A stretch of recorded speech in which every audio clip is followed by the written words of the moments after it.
It's June 8th, 2021. My name is Eric Haluzik with All Corners Home Inspections.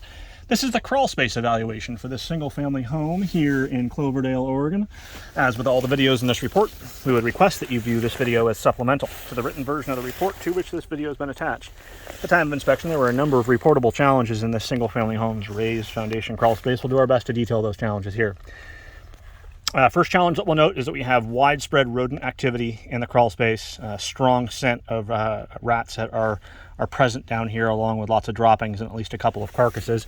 We have downed insulation at the front left portion of the crawl space adjacent to the converted garage space. Ductwork on the ground at a variety of locations. We'd recommend the elevation of all that ductwork and the probably cleaning of the ducts as well.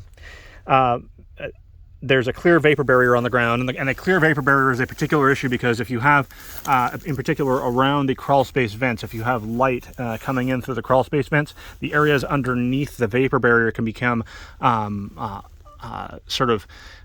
greenhouses that will create mold and mildew, and in some cases actual vegetation will grow underneath the vapor barrier. We recommend at least the addition of a dark vapor barrier around the perimeter of the crawl, if not dark vapor barrier everywhere.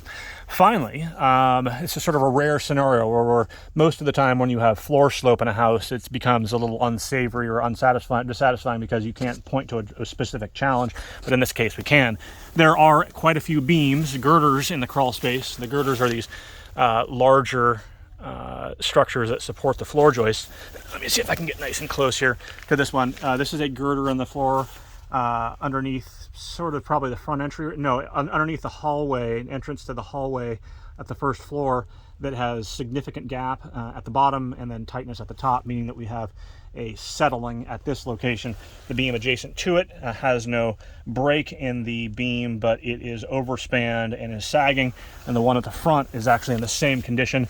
It would be our recommendation to install at this point what we consider midline support in between each of these girders to give them more support.